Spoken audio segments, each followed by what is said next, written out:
Bueno, autoridades del legislativo de la provincia, del departamento, chicos todos, muchos los he saludado ya. Bueno, vamos derecho al grano y les pido un esfuerzo para seguirme, porque voy a tener que hacer un bombardeo de ideas, tratar de concentrar un tratado que, bueno, llevaría muchísimas más explicaciones, y hay temas que ustedes dirán, bueno, esto da para plantear todo un tema y desarrollarlo aparte. Bueno, uno de los grandes dramas del mundo que nos toca vivir, consecuencia del ateísmo teórico y práctico. Teórico ya vino desde la época de la Ilustración, que cambiaron el sentido del Dios vivo por, lo llama el deísmo, un ser lejano, arquitecto del universo, como diciendo, el mundo se desarrolla por sus propias leyes y el mundo humano, y Dios está allá, no nos molestemos el uno al otro. Hasta ahí creo, esa es la fe de los ilustrados, estoy hablando del siglo XVIII. Bueno, el siglo XX inauguró, antes todavía, el ateísmo de los filósofos, a veces de los literatos, etcétera, pero sobre todo una cosa más grave, porque es más fácil. El ateísmo teórico es imposible. Jean-Paul Sartre, por ejemplo, el filósofo francés, se mató queriendo dar pruebas de la no existencia de Dios y no podía sacarse a Dios de encima. No se puede dar pruebas de la no existencia.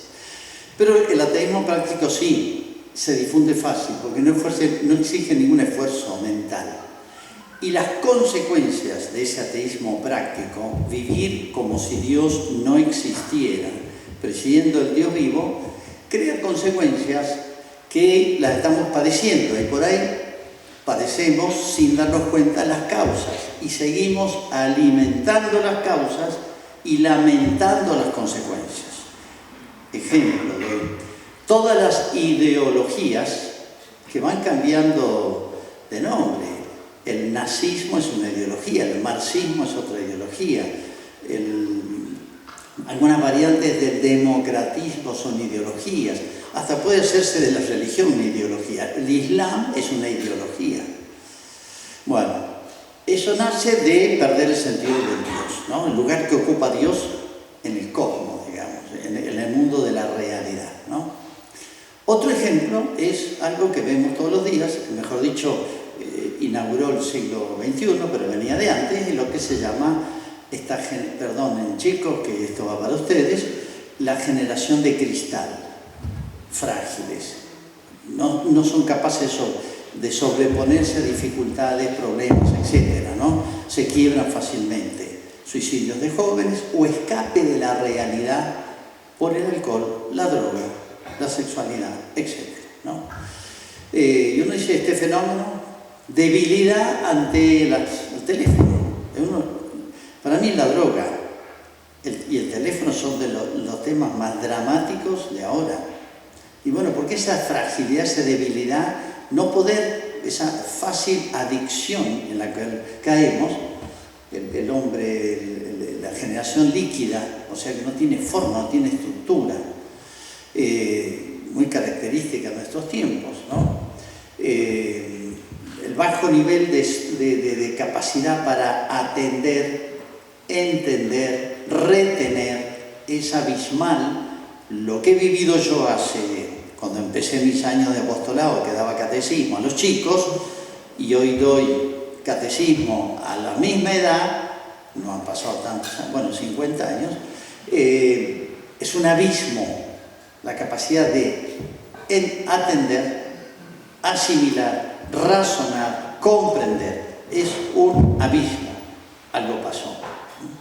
Todas estas son consecuencias inmediatas, mediatas, etcétera, de una pérdida del sentido de Dios. Se pierde el sentido del hombre, se pierde el sentido de la vida, se pierde el sentido del orden moral, y el hombre queda sin estructura. Es como ¿vieron los pollos deshuesados? Hoy tenemos seres humanos deshuesados.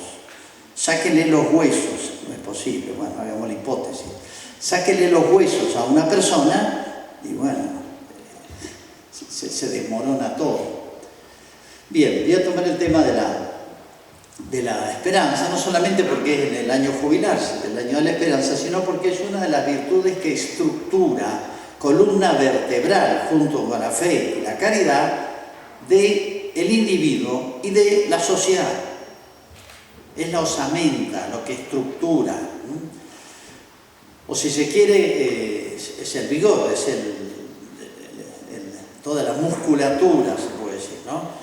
¿Por qué nuestras nuevas generaciones son tan frágiles, tan débiles? Generación líquida, que se llama. El líquido toma la forma del recipiente, no tiene forma propia. Bueno, ¿por qué hemos perdido la forma propia de lo humano? Porque, bueno, se perdió Dios, se perdió el sentido de la trascendencia, y estas son consecuencias. Lamentamos las consecuencias, y si no hacemos un diagnóstico bien hecho, nunca pondremos remedio. Bien, cuando digo trascendencia significa el más allá, es la vocación de grandeza que tiene el hombre. Y eso se da por tres virtudes. Cuando digo virtudes significa capacidades, realidades del ser humano para alcanzar objetos. La fe, por la fe alcanzamos a Dios. Nos hacemos partícipes de la ciencia divina por la fe. Todo un tema que habría que desarrollar. Por la esperanza, ya vamos a describirlo enseguida, pero nos movemos hacia Dios. Y por la caridad entablamos una relación, la más íntima, que puede haber entre dos personas, seres personales, que es la amistad. Entonces, esas tres virtudes teologales son las que estructuran, es la columna vertebral, o si se quiere, el cordón umbilical del ser humano y la familia y la sociedad. No podemos separar el ser humano individualmente de todo lo que es comunitariamente. Bien, vamos derecho al grano.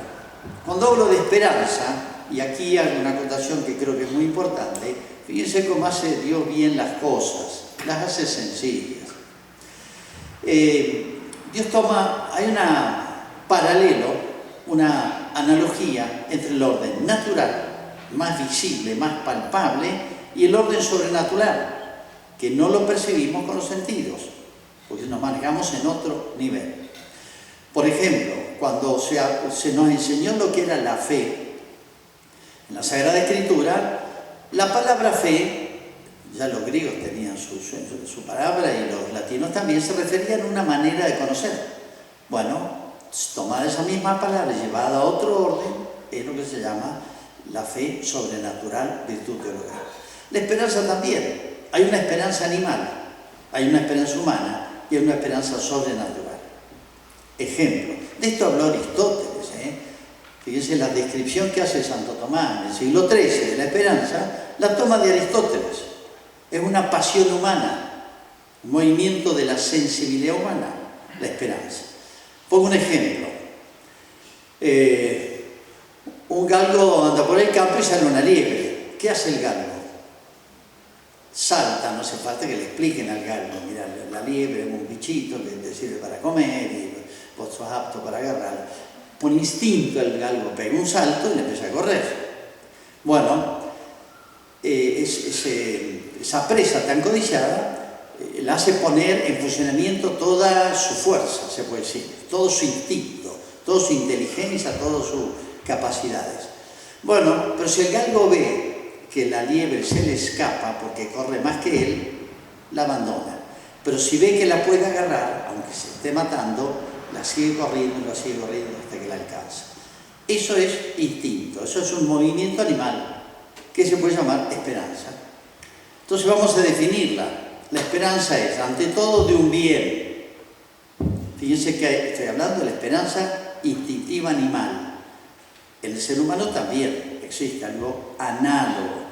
Es de un bien. Si en vez de una liebre sale un puma, el bicho sale para el otro lado, ¿entienden? Bueno, es de un bien futuro, porque no lo tiene la liebre en la boca. Posible de alcanzar, por eso sale a correrla, porque sabe que ha agarrado muchas liebres, por instinto lo sabe. Aunque es difícil, por eso despliega todas sus fuerzas. 4 características de la esperanza instintiva, animal, fácil de entender por todos nosotros. Ya repito, este ejemplo lo ponía Aristóteles. Fíjense los 4 elementos: un bien posible, futuro y difícil de conseguir, arduo. Bueno, existe el orden humano. El ser humano vive de esperanzas. Ustedes tienen esperanza de que yo termine de hablar, obviamente, para cenar. Un enfermo, fíjense la fuerza que es la esperanza. Un enfermo que sufre y hay alguna esperanza de que salga de su enfermedad grave, es capaz de hacer esfuerzos, soportar sacrificios enormes. Uno lo ha visto muchas veces. La esperanza es una fuerza, no solamente en el galgo, instintiva, sino en el ser humano. Estas fuerzas, estos movimientos del apetito, de lo difícil, lo ha puesto Dios en el animal y en el ser humano. Por eso aplicamos las 4 características. Primera, es de un bien. Pero fíjense qué clase de bien. Nada más y nada menos que la bondad divina. Infinita bondad divina. Da para todo un tema explicar lo que es la bondad divina, lo que es lo infinito, etcétera, etcétera. Es de un bien. Es de un bien futuro. Sí, porque yo, por más que tenga gracia, por más que tenga la caridad, pues yo no lo tengo a Dios todavía. Lo puedo perder lo que tengo. Todavía no tengo la plena posesión de Dios por la caridad perfecta. No estoy en el cielo. Es de un bien futuro, es de un bien posible. ¿Por qué? Porque está bien que es tan alto este bien, pero yo tengo la ayuda de Dios. Con la ayuda de Dios, con la ayuda de Cristo, prometida infaliblemente por Cristo. Y cuando digo la ayuda de Cristo, digo de muchas maneras: ayuda de la gracia, ayuda de las mediaciones de la Virgen, de los santos, de los amigos, hasta de los bienes materiales. Danos hoy, en el Padre Nuestro decimos: danos hoy el pan de cada día. Hasta los bienes materiales están incluidos en las promesas de que Jesús me dijo: aspirá a algo infinitamente grande, pero no porque puedas, sino porque yo te voy a ayudar. Están las promesas divinas detrás de la seguridad de la esperanza. Es un bien infinito, ¿no? Es un bien futuro, es un bien posible, no por mí, sino por la ayuda divina, y es algo. No es esperar el colectivo, ¿entienden? Es esperar, pero ponerme como el galgo que sale despliega todas sus fuerzas. Vamos a ver esta característica que es muy importante. Es de algo arduo. Por eso Cristo insistió muchas veces que, bueno, los esforzados consiguen el reino de los cielos. No es algo, es un regalo, pero también es una conquista. San Pablo dirá al final de su vida: he peleado el buen combate. Y en otros lugares San Pablo, que conocía el mundo griego, donde nació las Olimpiadas, y él tal vez ha participado en alguna Olimpiada, porque vivía en la zona de Grecia, compara la vida cristiana, dice: todos corren el estadio, pero uno solo gana el premio. Todos pelean, el box, o había otra pelea que ahora se ha puesto de moda, esta que pelean las jaulas, ¿no? Lo inventaron los griegos, se llamaba el pancracio, era todo permitido. Bueno, dice: muchos pelean ahí, pero gana uno solo. Corran y peleen para ganar el premio. O sea, compara la vida cristiana a un combate, por un lado, con las armaduras, y describe las armaduras romanas, y por otro lado, describe también la vida cristiana como una olimpiada, donde uno se entrena y se esfuerza, ¿no? Es una cosa obvia. Bueno, entonces, ahí tenemos los 4 elementos de la esperanza cristiana, que usamos la misma palabra que puede usarse para un instinto animal o para una esperanza humana legítima, pues estas 4 características se dan. Es de un bien. Bueno, vamos a sacar las consecuencias de esto para completar la idea. Vamos a exponerle en varios puntos. En primer lugar, la esperanza me pone en movimiento. Los antiguos decían, los medievales decían una palabra muy técnica, muy linda, muy significativa. Dice: la esperanza pone a la Iglesia in status viatoris. ¿Qué significa en status viatoris? La esperanza, que fue una novedad que trajo Cristo al mundo, porque en el mundo pagano, en las religiones paganas, no había esperanza. Nosotros nos resulta familiar, pero para ellos no existía esto. No sabían qué había después de la muerte. Habían hipótesis. Bueno, pero no eran certezas como las que trajo Jesucristo. Entonces, en primer lugar, la esperanza nos pone en status viatorio, nos pone en movimiento, en camino, pero no un camino hacia la no sé dónde, sino hacia la eternidad. Cristo, fíjense, el centro de la predicación de Cristo, si a mí me preguntaran, decime en una palabra, la esencia del cristianismo, yo diría el reino de los cielos. El reino de Dios, el reino de los cielos. Son palabras de Juan Bautista, que preparó el camino, y de Jesucristo. Las parábolas del reino, todo está centrado en el reino de los cielos. ¿Qué es el reino de los cielos? Es participar de la misma felicidad divina. Nada más y nada menos, que es infinita. La comparó a un banquete, banquetes de boda, la comparó siempre a fiestas, ¿no? Porque es lo más nos ayuda a comprender. Bueno, entonces, fíjense qué significa esto. En primer lugar, la esperanza nos pone en movimiento, en status viatoris. O sea, atrás nuestro, detrás nuestro está la nada, porque Dios nos sacó de la nada. Y delante nuestro está lo infinito. O sea, el hombre se mueve, el ser humano, si toma conciencia, y de esto han hablado mucho los filósofos, sobre todo entre las dos guerras nació toda una corriente de filosofía existencialista muy negativa, el existencialismo ateo. La guerra dejó unas huellas en Europa terribles en la sensibilidad, ¿no? Así que ellos hablaban del absurdo de la existencia humana, como Heidegger, etc., ¿no? Pero detrás nuestro, dice Santo Tomás, lo dijo en el medioevo, detrás nuestro está la nada, y delante nuestro está lo infinito, la felicidad infinita y eterna, infinita y eterna.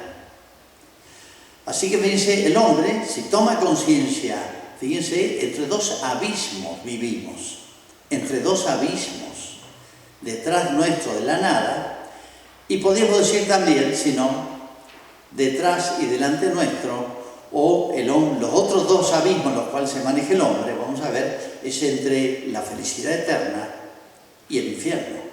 Apartados de mí y venid benditos de mi Padre, ¿no?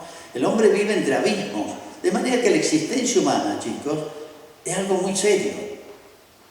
Existir es algo muy grande, es algo muy hermoso, porque Dios me pensó y me sacó de la nada, pero me sacó de la nada para que me ponga en movimiento hacia la eternidad. Esa es la vocación cristiana, este es el secreto cristiano. Esto es lo que hemos renunciado con el ateísmo práctico.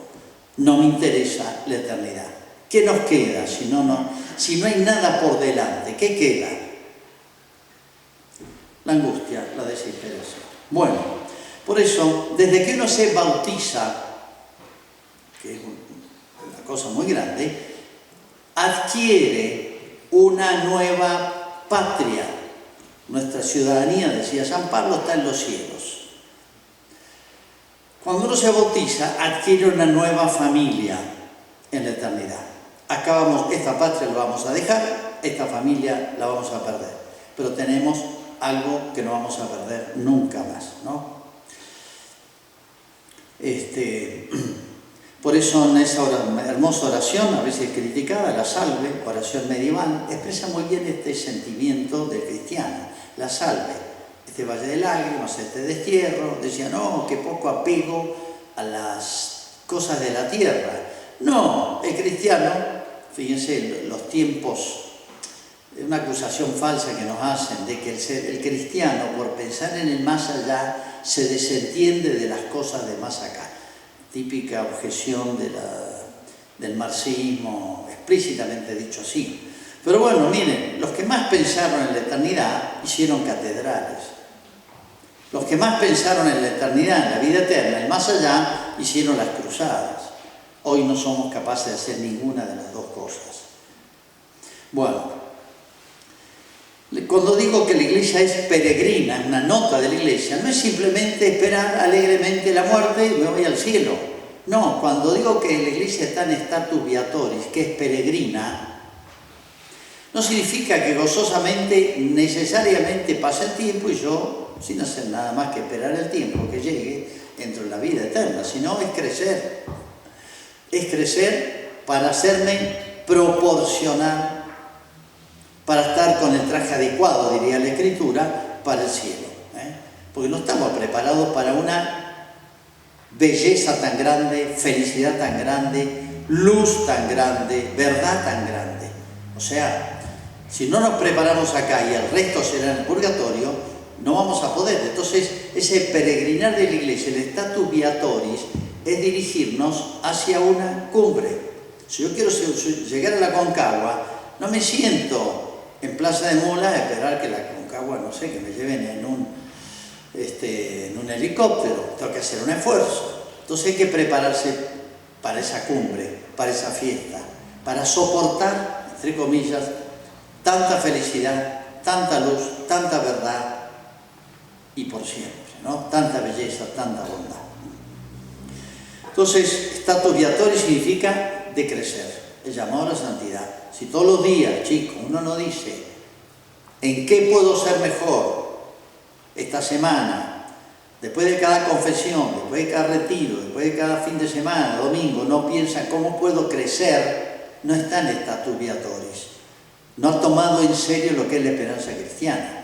Es crecimiento, no es simplemente esperar y luchar contra algunas tentaciones. Bueno, otra cosa, segundo consecuencia, la vida se simplifica. Si hay una cosa que llama la atención, incluso los psicólogos son muy conscientes de esto, como hay personas complicadas, hay personas que todo les complica la vida, todo, las cosas buenas y malas. Hay psicologías complicadas y hay psicologías simples, ¿no? Bueno, en la vida hay muchísimas preocupaciones, ¿no? Pero la esperanza cristiana las unifica todas y las proporciona a todas y las ordena a todas y las orienta a todas y me dice esto sirve, esto no sirve. En otras palabras, la esperanza cristiana, la fe es una visión, la fe ve, por así decir, este fin, este panorama, este paisaje, y la esperanza me pone en camino. Con la fe sola no alcanza. Es como decir, yo veo la cumbre y la esperanza me pone en movimiento para llegar a la cumbre. Entonces, es una virtud que me pone en movimiento. Vamos a ver hasta dónde. Pero ante todo me simplifica la vida. Cito simplemente un texto. Diligentius Deum omnium cooperantur in bonum, dice San Pablo. Y hace una larga descripción en la carta a los Romanos, capítulo 8, una larga descripción de todas las angustias, problemas, cosas buenas, cosas malas que le pueden pasar a un cristiano. En la vida nuestra hay de todo, cosas lindas, malas, esperadas, inesperadas, sorpresas, etcétera, y de todo. Pero todo se simplifica. Diligentibus Deum, o sea, lo que me tengo que preocupar yo es de amar a Dios, de ponerme en camino hacia la eternidad. Lo único que me tengo que preocupar, omnia cooperantur in bonum, todas las cosas que las maneja Dios, no perdamos de vista que el universo lo maneja Dios, la historia la maneja Dios. Digo, una nota al pie de página. Si usted lee la Escritura, se familiariza con la Escritura del Génesis hasta el Apocalipsis, van a notar una cosa rara, no sé si se han dado cuenta, que siempre Dios habla y parece ridículo, y en la época en la época de la Ilustración lo tomaban en broma, lo tomaban como diciendo el cristianismo es ignorancia de las leyes, que Dios dice, yo voy a mandar sequía, mandaré lluvias, frenaré el sol, mandaré un pueblo contra otro, mandaré una epidemia que aniquilará un país entero, un ejército. Entonces se reían diciendo, mirá, la Escritura es ignorancia, las epidemias vienen por leyes naturales, los terremotos, Dios aparece en los salmos, aparece en los profetas manejando el cosmos. Entonces dice, no entendían las leyes de la física, las leyes de la naturaleza, las leyes de la sociología. Mirá qué ignorantes los cristianos. No. En términos aristotélicos, si hubiera estado Aristóteles, le hubiera dicho tarado. Dios es la causa primera de todo. Los demás son causas segundas. Causas necesarias, las leyes de las físicas, o causas libres de los hombres. Pero Dios nunca pierde el control del universo. Hasta el demonio, hasta los espíritus puros.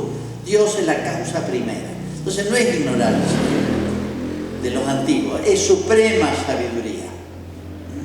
Siempre Dios es la causa primera. Entonces si yo me preocupo no solamente de ver la cumbre, ver a Dios, ver las promesas divinas, sino que moverme hacia, Dios pone en funcionamiento, fíjense lo que voy a decir, parece una exageración.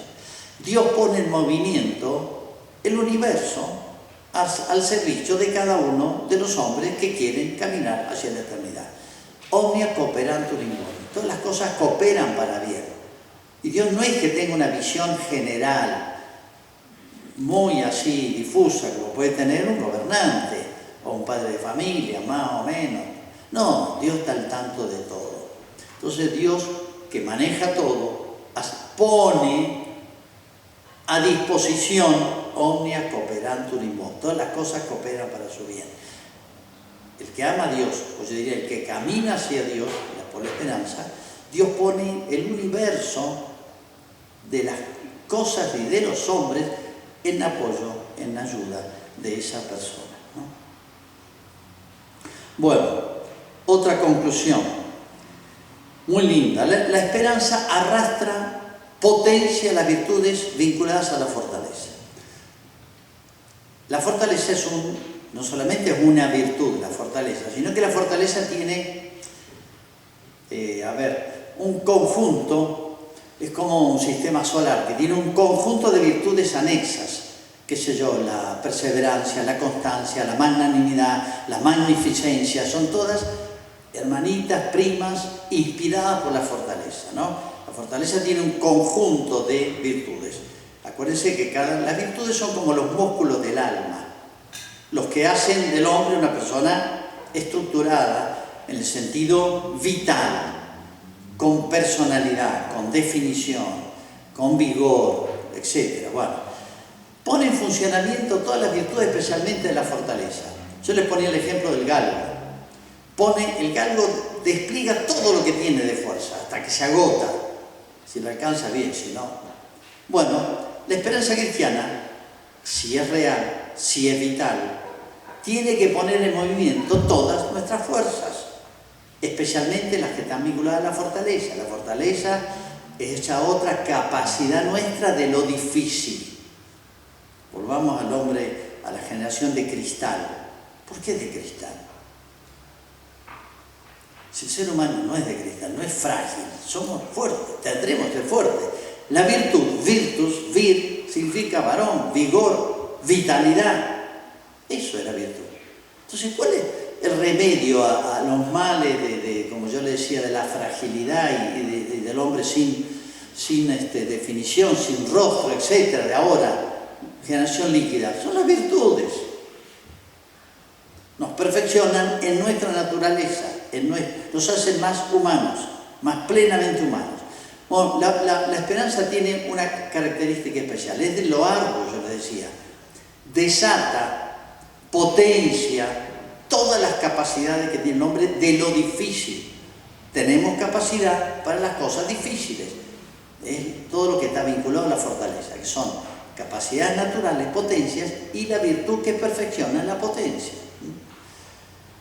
Es hermoso este tema y les leo un texto de Santo Tomás. Para mí es hermoso. Dice así: al hombre que anhela grandes cosas, subrayan, grandes cosas, la vida eterna, infinita, no es grande, le parece pequeño lo que no es tan grande. Por ello, nada hay arduo, difícil, imposible con respecto a la esperanza para el que espera la bienaventuranza eterna. Fíjense, nada hay difícil para el que espera el cielo. Es tan grande que, bueno, soy capaz de superar todos los obstáculos. ¿Por qué pequeñas causas jóvenes se suicidan? Me peleé con mi novia.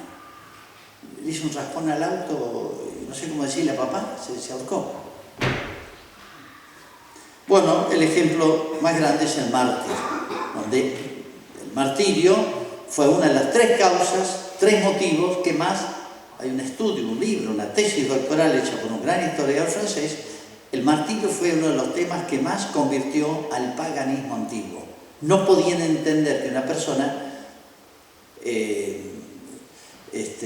no sé si decir, gozosamente, libremente iba a la muerte, que lo podría haber evitado fácilmente, ¿no?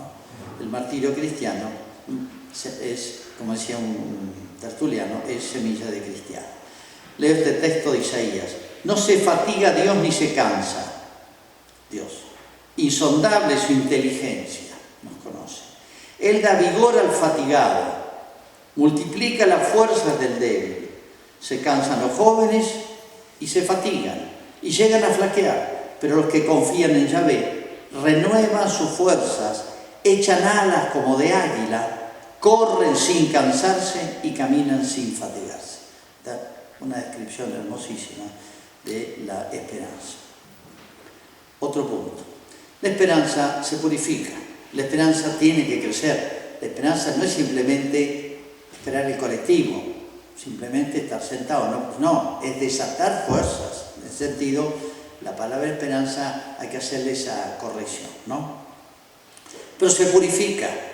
Por eso hay cosas, hoy hay muchas cosas, que a lo mejor no van contra, no son pecado mortal, no van contra Dios, no sé, entonces, pero nos distraen. Hay muchas cosas distractivas, muchísimas. No solamente el teléfono, que es una cantera de distracciones que bueno, nos hacen perder de vista lo importante, lo uno necesario que yo decía. Entonces, no es que estemos todo el día pensando en Dios, todo el día rezando. Nada, es una intención habitual que hay que renovarla, refrescarla, actualizarla, simplemente. Pero Dios nos purifica. Entonces me saca las cosas distractivas y a veces me quita. Por eso el que quiera seguirme, nieguese a sí mismo, bueno, sepa qué es lo que tenga que lo aparta de Dios, tome su cruz, o sea, le voy a dar una ayudita de afuera. Es la cruz que Dios manda, visible, invisible, interior, exterior, pequeña, dosificada por Dios, ¿no? Para que tener siempre esa disposición, que Dios me termina de purificar, ¿no? Recuerdo famoso para mí, de los hechos más heroicos de la historia de la evangelización del mundo, la de la evangelización de Canadá, los santos canadienses, los jesuitas. Solamente los jesuitas ignacianos podían hacer esto, de evangelizar los hurones allá de los terribles que eran los de crueles, ¿no? Y el clima era espantoso allá, las condiciones de esa época. Bueno, uno de ellos, que escribe el diario, que después lo matan, Juan de Brebeuf, en el diario pone: aquí solo te queda Dios. Y me dijo él: aquí solo te queda Dios. O sea, este es el despojo total, ¿no? Bueno, estos se prepararon para el martirio. Cuando uno ve eso, uno dice, lo que es capaz, esto no es fantasía, esto no es real, esto es vital, esto es humano. Han existido casos, existe, y lo podemos reeditar. No son cosas de fantasía, del mundo de ficción. Hoy vivimos mucho de mundos de ficciones, ¿no? Bueno, otro aspecto. Fíjense que todo esto configura la fenomenología del que espera. La juventud, también volviendo a los viejos, Aristóteles, ¿qué es la juventud? Es la etapa en la cual no tiene mucho futuro y poco pasado. Entonces uno arriesga, quema, total, soy joven, total, me quedan muchos años. Pero cuando uno llega a cierta etapa de la vida, me queda poco, lo tengo que usar bien, porque bueno, no puedo macanear. Bueno, hay una psicología del joven y una psicología del anciano, ¿no? Anciano, achacado y enfermo, peor. Bueno, ¿por qué la esperanza pone una nota característica, que no la puede poner más que la esperanza, que la juventud? Una juventud, llamémosla espiritual. ¿Por qué? Porque para el que espera la eternidad, Miren, 100 años que tenga es nada comparado a la eternidad. Si la juventud es tener más futuro que pasado, el que espera, al que se le abre este panorama, al que se le corte esta cortina de la eternidad, este abismo, siempre va a tener más futuro que pasado. De ahí esa, llamémosle juventud, de los santos. Uno ve la Madre Teresa, parecía una joven en sus emprendimientos, en su psicología, esa juventud espiritual, que no es eso que se hace ahora, ¿vieron? Por ahí dan pena. A veces los que juegan Yukon, los viajes de los del PAN, los visten a los viejitos los visten con jogging, con zapatillas, haciéndoles creer que son jóvenes, organizan baile. Hay que tener la ambulancia en la puerta, siempre. Bueno, pero les hacen creer porque bailan como los pibes y se visten con el jogging, con zapatillas y remera de jóvenes, creen que son jóvenes. No, lo siento, cada edad. Eso es una ficción de juventud. El mundo no puede dar esa juventud que puede dar la esperanza. Otro aspecto, y el sexto. La oración, las frases textuales de San Agustín, es genial esa frase de San Agustín, dice: la oración es intérprete de la esperanza. La oración es intérprete de la esperanza. O sea, todo lo que el cristiano espera está en la oración. O toda oración debe estar vinculado a la esperanza. Y la oración por excelencia es el Padre Nuestro. ¿Y qué es el Padre Nuestro si lo analizamos? La invocación a Dios, la fe, mirar de cara a Dios, al Dios Padre, y fíjense unas 7 peticiones donde están en orden lo que el cristiano debe esperar. Como yo solo no puedo, porque es muy alto, muy grande, muy excelso, obviamente le pido a Dios. Son 7 peticiones que muestran la esencia de la esperanza. Y hay una frasecita también, hay un tratado de San Agustín genial sobre la oración, es una carta, pero un tratado, que dice esto, toma un texto de un salmo, que eso no puede pasar desapercibir esas genialidades de una frase nomás de la Escritura. Dice así: una cosa pido al Señor y eso buscaré. Una cosa pido al Señor y eso buscaré: habitar en la casa del Señor por toda la eternidad. Una cosa lo pido y lo busco, o sea, no solamente lo pido y me quedo sentado, sino que yo lo busco y lo pido. Solo no puedo. Eso fija lo que es la humildad, es reconocer: solo no puedo llegar, necesito la ayuda de Dios. Y esa es la oración. Entonces la oración, que es pedir a Dios, no tonteras, cosas secundarias, o que esas cosas pasajeras, ¿las puede pedir uno? Sí, salud, sí, trabajo, un examen, un montón de un novio, una novia, un montón de cosas, mientras se ordenen a la eternidad, porque también las cosas materiales, humanas, terrenas, están contenidas en el Padre Nuestro, en el pan nuestro de cada día, danoslo, ¿no? Dios sabe cómo somos, cómo funcionamos, ¿no? Bueno, séptimo punto. Hay una ayudita de la esperanza muy olvidada y mal entendida, que se llama el temor.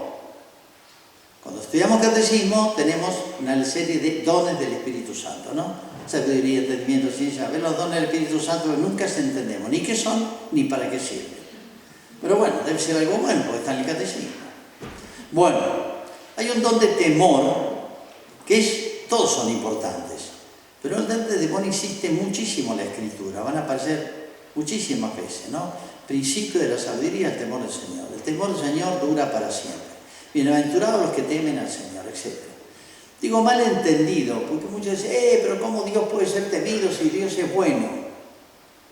Y lo dejo ahí, no lo entiendo. No, es el temor de la pena. Si yo me porto mal, cualquier orden de cosas recibo un castigo. El temor a la pena. Pero peor es el temor a la culpa, es más grave. Trasládenlo a Dios, no en el orden natural humano. Yo si robo, puedo temer que me agarre la policía y voy preso. Pero puedo temer obrar mal. Es más perfecto temer obrar mal. Traiciono mi conciencia y mi ser humano, ¿no? Entonces, el temor de Dios propiamente es el temor de ofender a Dios. En otras palabras, es el temor de desagradar a mi amigo, con todo lo que significa la amistad en el sentido más alto, de ofender a Dios. Por eso en el pesa me dice, pero mucho más me pesa porque pecando ofendí a un Dios tan grande y tan bueno que no lo merece. Bueno, es el temor de ser separado de Dios. Ese es el temor de Dios. Temor de ser separado de Dios, porque Dios es el bien total, con mayúscula, es todo. Si pierdo a Dios, perdí todo. No me queda nada, aunque me queden riquezas, fama, todo, no me queda nada. Entonces el temor de perder a Dios me hace buscarlo más, y digamos así en términos muy burdos, agarrarme más a Dios y temer ofenderlo, o hasta la ocasión de pecado. Por eso yo lo escuchaba a mi abuelo, pero los antiguos decían mucho, esas personas que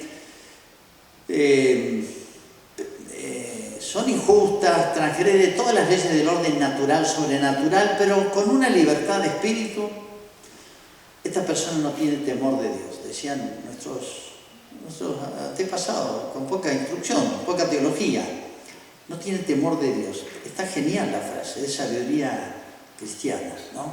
O sea, deberíamos temer ir contra la ley de Dios, natural, el orden natural y el orden sobrenatural, mucho más, ¿no?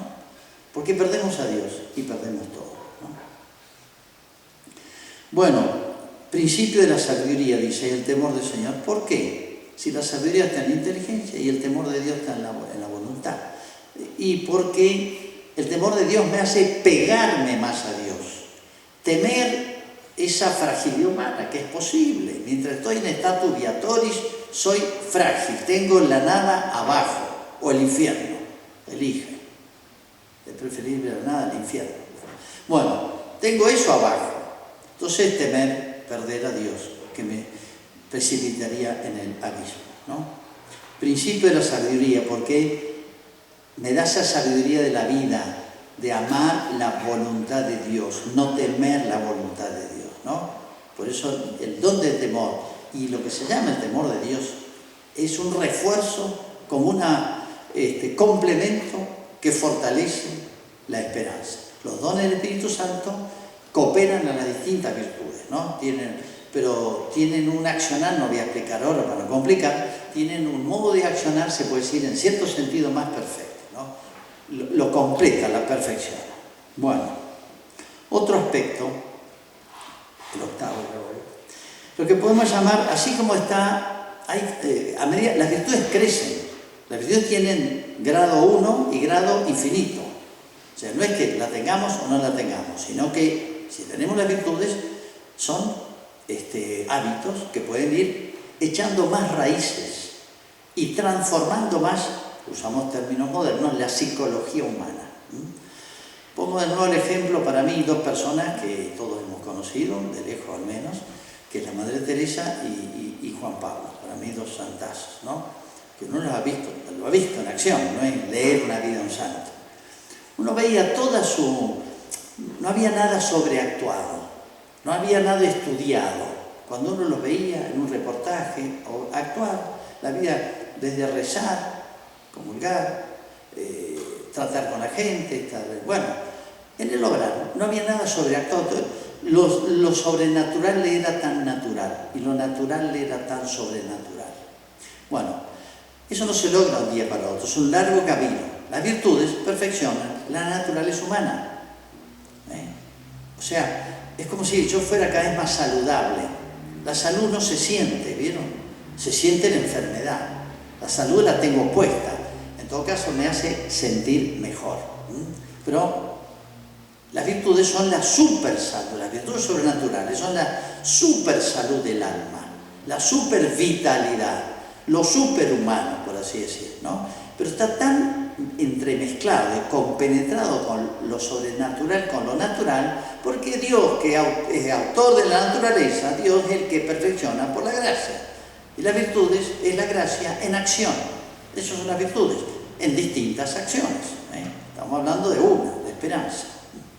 Por eso, yo digo, la persona que ya está impregnada, vive de la fe. El justo vive de la fe, decía San Pablo. O sea, no tiene que estudiar, no tiene que pensar, ante una respuesta como Cristo. ¿Vieron? Las respuestas imprevistas siempre fueron geniales y sabias y prudentes y todo. Bueno, Aristóteles mismo decía que el virtuoso se conoce en los imprevistos, sino que a veces la desesperación se disimula, se cubre con muchas cosas. Está en el fondo del alma, es una tristeza. La desesperación es una tristeza en el fondo del alma, de perder el sentido de la existencia. Es feo vivir sin sentido. No digo sufrir sin sentido, ni siquiera gozar sin sentido, ¿no? Nada, todo pierde sentido si no hay más allá. Entonces a veces se cubre con actividad. Hay personas que llevan una actividad, pero yo he conocido personas que, me acuerdo, uno que lo fui a atender, un empresario muy rico, no tuvo hijos, separó de su mujer, brillante, muy amigo de mi familia. Fui a verlo pues estaba muriendo, ¿no? Ya no podía hablar, tenía una traqueotomía. Yo le confesé, le di la unción y todo por escrito. Entonces yo le preguntaba las cosas y me contestaban en una libretita que tenía. Y en la libretita, arriba, tenía escrito, vendan, qué sé yo, los 500 quintales de trigo que tengo en tal campo. Tengo 300 animales gordos, mándelos a Liniers porque ahora subió el precio. Se estaba muriendo y estaba haciendo negocios. Entonces, a veces la actividad febril, disparatada, pues yo, ¿para qué estás trabajando tanto? No disfrutas de nada. ¿Para qué? No, con eso tapan algo, una especie de vacío del alma. Terrible pensar en eso, ¿no? Dice San Tomás que en la desesperación no solamente es simplemente no esperar y qué macana, estoy triste, no. Dice, me molesta Dios, es un rechazo a Dios, me fastidia Dios. Me fastidia Dios. Y dice cosas más impresionantes, ¿no? Dice,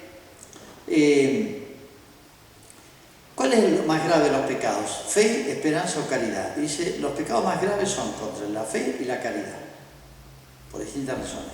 Pero los pecados contra la esperanza están en tercer lugar con las virtudes teologales, pero tiene bajo cierto aspecto algo más trágico. Dice así textualmente, dice, los pecados más peligrosos, dice, porque los hombres, al perder la esperanza, se lanzan desenfrenadamente a los vicios, y yo agregaría a las actividades, y se retraen de las buenas obras. San Pablo dice estas palabras parecidas en Efesios.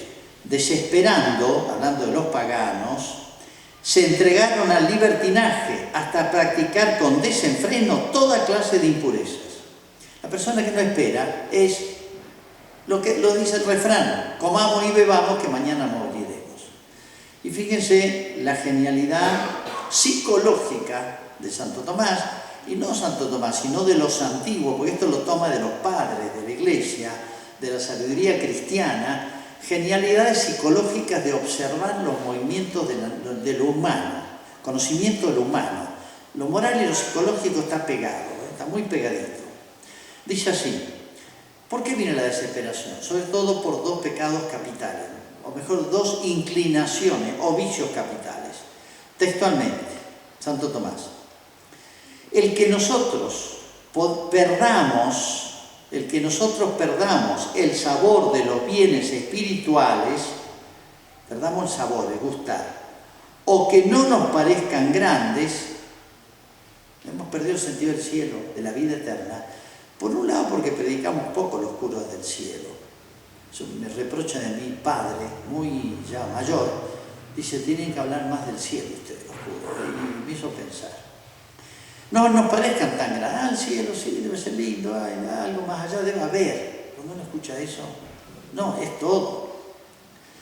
Suele suceder por estar nuestro afecto inficionado del amor de los placeres corporales, entre los que sobresalen los venéreos, pues de la afición a estos deleites acontece sentir fastidio de los bienes espirituales.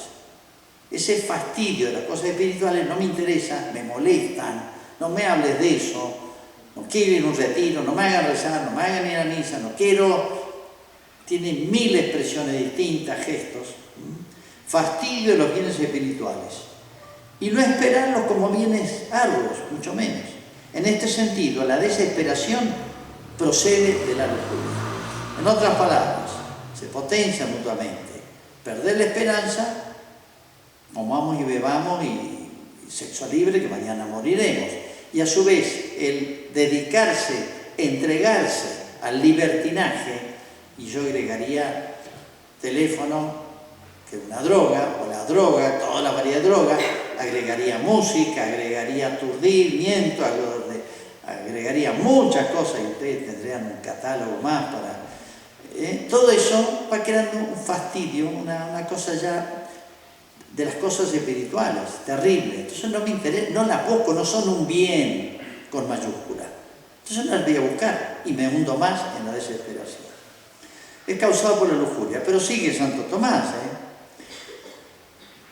y que un bien arduo no se lo juzgue como posible por sí o por otros, le llega al ser humano un abatimiento que cuando domina el afecto del hombre le hace creer que nunca podrá levantarse para hacer nada bueno. Y así la sedia es otro vicio capital muy desconocido, mal traducido por pereza, como diciendo un tipo trabajador no tiene asidia. No, a veces la persona más activa es la más asidiosa. La asidia es una tristeza, un abatimiento de la búsqueda de los bienes espirituales y a veces se tapa con el activismo, incluso dentro de la iglesia. Poca oración y es trabajo, apostolado, pastoral, siempre actividad, activismo. Abate el espíritu y engendra la desesperación. Entonces fíjense, todos estos movimientos tan sutiles en nosotros, que no piensen los casos así extremos, el desesperar Judas. No, hay muchas maneras delicadas, sutiles, como se va metiendo esto, porque, y ahora paso a otro pecado contrario, que es la presunción. Que la presunción tiene muchas formas. No me preocupa demasiado, Dios es bueno, sí, el juicio de Dios no me preocupa, el cielo. Bueno, conviene julepearse un poquito, ¿no? Hay un himno antiguo que está tomado de la Escritura, que se llama el Dies Irae, el día de la ira. Está tomado de la Escritura. Lo han eliminado casi todos, ya no, ni los curas lo conocen. Pero es un himno tomado de los profetas, medieval. Y el día de la ira es el día del juicio de Dios. O sea, Dios se enoja también, hay que tomárselo en serio, la cosa de Dios, ¿no? Por el bien nuestro. Bueno, ¿qué es la presunción? Dios es bueno, todos pasan, después van a ver perdón generalizado, no existe el infierno, etcétera, etcétera. Bueno, pero a veces toma otras formas ideológicas que nosotros vamos a construir la felicidad. Los otros dicen, entro fácil al cielo. Dios, pasen todo, pasen todo. Y otro es, nosotros vamos a hacer la felicidad. Y esto es muy impresionante, porque es el fondo místico de las ideologías. A mí me impresionó siempre, ustedes tal vez no lo han vivido, la mística, llamémoslo así, o la fuerza casi religiosa que tenía el militante de izquierda en la década del 70. Era una religión para él. Y que era capaz de dar la vida, hacía su apostolado, noble, pero incansable, con el que podía, hablaba, bueno, parecía un misionero, un apóstol, ¿de qué? De una utopía. La utopía, que es típico, la utopía es pensar en un futuro feliz creado por el hombre. Hay muchas fórmulas. La marxista es una, el ensayo soviético, vayan a Cuba, van a ver la felicidad que van a encontrar ahí, vayan a Venezuela. Bueno, la utopía es eso. Nosotros vamos a construir la felicidad, no necesitamos a Dios. O sea, desde esa forma tonta, trivial, tilinga, decir, no, todo pasa, Dios es bueno, Dios es misericordioso, hasta decir, nosotros vamos a hacer la felicidad en la tierra. Esto viene de siglos atrás, el famoso progreso indefinido de la humanidad. La humanidad crece en adelantos tecnológicos y va a ser al hombre cada vez más feliz. Vamos a construir el paraíso acá. Bueno, es la esencia del marxismo, pero es la esencia de la ideología democrática. Más democracia, más felicidad, y nunca entendemos por qué nunca llega y nunca llega. Bueno, esas son las promesas falsas del hombre. Acá podemos más o menos hacer un mundo más o menos humano, pero la felicidad completa y que supera nuestras expectativas, que ni el ojo vio, ni el oído oyó, etc., eso lo da solamente Dios. El hombre no lo va a fabricar, ¿no? Entonces, fíjense cómo estos dos son escaparle a la verdadera esperanza, ¿eh? El que espera es porque supone la humildad. Yo solo no puedo. Hay una promesa infinita delante de mí. Hay un panorama futuro, seguro. No es que si me saco la lotería, pero hay una posibilidad entre 1 millón. Bueno, acá es seguro. Entonces, fíjense lo que significa la esperanza cristiana ante estas dos destrucciones de la verdadera esperanza y cómo están presentes hoy. Y termino con que lo digo, un tema que es para pensarlo mucho, me parece.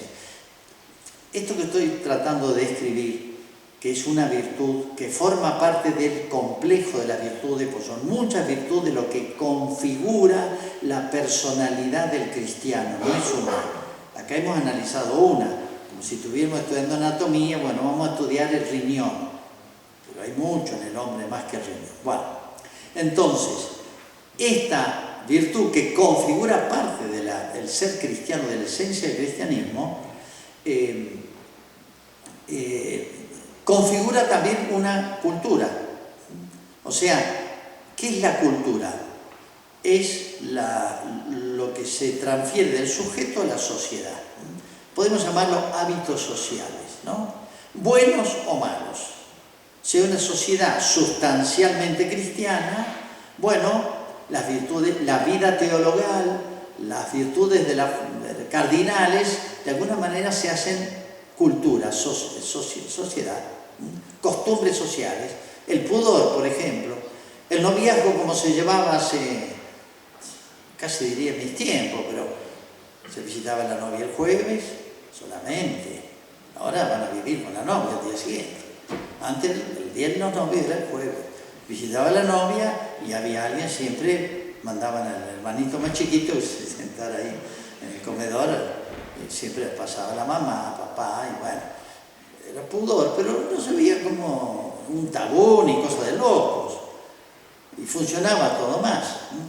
Bueno, fíjense, digo, costumbres sociales, hábitos sociales, que nacían de virtudes más o menos, no es que sean las sociedades santas, pero más o menos se trasladaban al orden social. Bueno, los pecados también.